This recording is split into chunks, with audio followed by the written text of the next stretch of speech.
don't care if you talk, but not loud.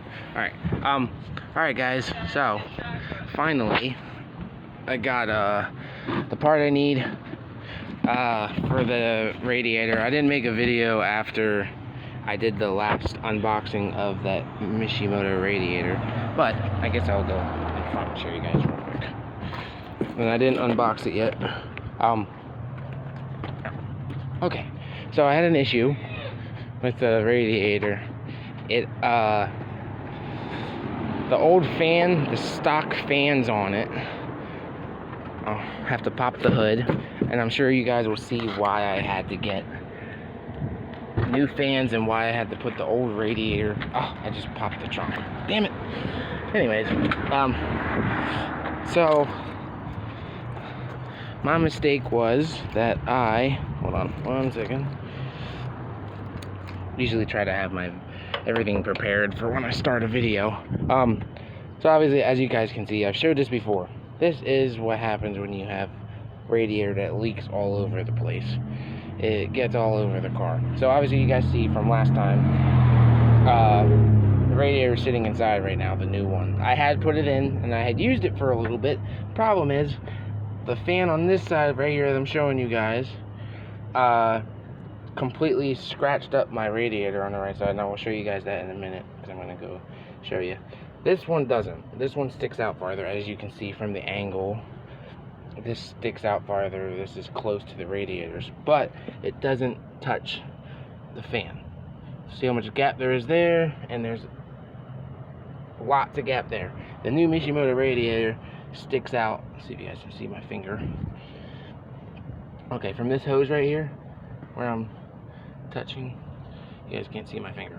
Alright, anyways, I got a new thing so that I can record stuff, which is cool. Like a mini tablet, but it's perfect.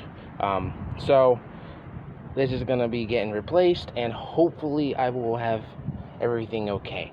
I had cold AC working, but it's been so hot lately, and I don't think that's the issue. I think there's just something wrong with the AC lines, but I'm gonna figure it out. So basically I have to hope that the new fan will cause that problem. And then I also need to get a new condenser, which is this thing right here, that bar that you see right there that's in front of the regular radiator. There's a bar right there, right in here with the gap, this red square right here where the tag is. That whole thing is the condenser that's in front of the assembly right here for locking the hood.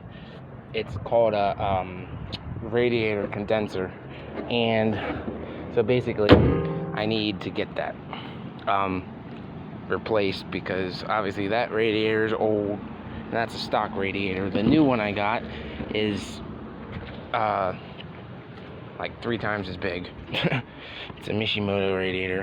So if you guys didn't watch my last video, not the Crew one, not about the Crew 2 video game, but about for my eclipse, my personal eclipse. So I'm gonna unbox this. I haven't even unboxed it yet. I was saving it for a video. Let me just take this off real quick. There we go. Okay. Keys come in handy because you can unlock it. So this is a stock one or an aftermarket one, I'm not sure. But the company is Depot Cooling Fan Assembly. And it didn't actually take too long to get here. Maybe dang it. I gotta set you guys down. Yeah. Alright. Well, that's cool. Didn't come with any directions or nothing. Came with no directions, so that sucks. But here it is. And that looks a lot bigger, hopefully. But it'll be an easy install. The only thing I have to do is that'll take the longest is draining out the old coolant from the bottom and getting the car. But everything else unbolts real easily and then bolts back up easily. So that's the new fan. Maybe it did come with directions. Alright, so now I'm going to show you guys what happened to the new radiator. So I love this thing. I didn't show you guys how it looked when it was unboxed. or unpackaged. So there it is. It's so much bigger than the stock one. So you guys remember the thickness of the stock one. Well, here's the thickness of the big one. It's like that compared to the stock one, which probably comes to about like right here. So about 2 times bigger, this radiator. And if you guys are wondering, yes, it fits nicely. The only thing that I'm gonna be getting when I get my check is ordering me some new hoses, and there's 2 different colors I was looking at. There's like a purplish blue that doesn't look fucking girly. It's actually pretty cool, but I'm actually looking at getting the red one so I can match stuff for the car. So I'm not sure, but I think I'm gonna go with, I don't know. I'm trying to like put some colors into the engine bay. Obviously I have the cylinder, the head covered and painted in red, but the intakes, the black with red wrap, and then I put that extra pipe for the intake on so that I could turn it from a short ram intake into a long ram, because I had gotten the wrong intake ordered. It was a short ram when I thought it was a cold air intake. So when I was using it before I put my old pipe on that I had saved to extend it to a cold air intake, it was cutting out my RPMs at 3,500. So at 3,500 RPMs, it didn't matter what gear it was, except 5th, obviously, it would backfire and I would have to shift. So it shortened my RPM ranges, which was really weird. And as soon as I put the extra spare pipe on and turned it into the cold air intake, the RPMs were back to normal. I could go up to 5 or whatever RPMs and shift if I wanted to, which I don't.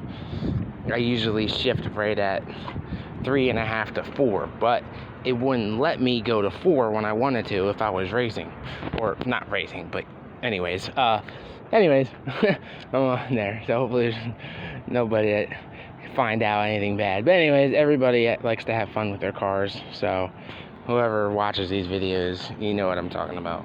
I don't want to be putting everybody's business out there, but obviously everybody likes to have fun with their vehicles, whether it's a sports car or not, and just see what they can do. So anyways, I'm gonna make a video later of how it looks afterwards. I'm not putting it in right now, but I'll be putting it in later as long as the weather holds up, because right now it is hurricane effects from where the hurricane's at right now. So it was raining all day, and it's supposed to be possible periods on and off of rain. So hopefully it's dry now, so I can lift the car up, I can get underneath it when I'm able to, and hopefully it won't be raining, so I can get this car running. And I hope it fixes the issue of the AC cutting out with just being hot as hell.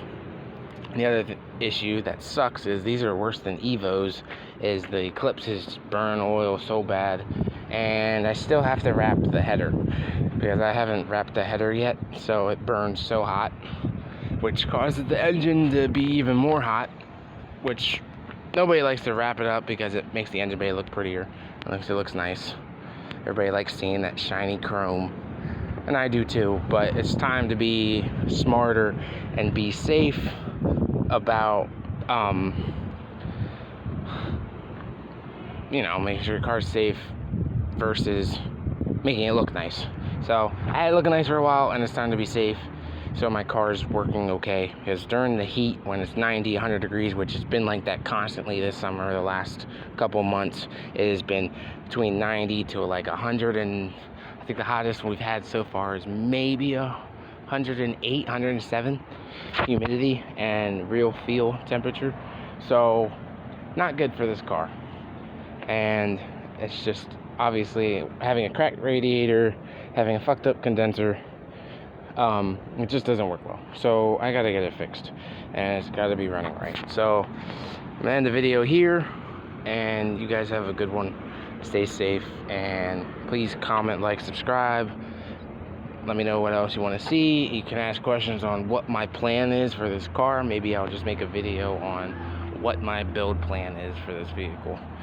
So it needs a lot of work, because it's a 20-year-old car and everything's just getting way old, and needs fixed, and it just needs a refreshment. It needs some love, and I'm trying to give it some love, but it costs money and time, and so I'm just taking it slow. But anyways, I'll make a video later, and you guys have a good one.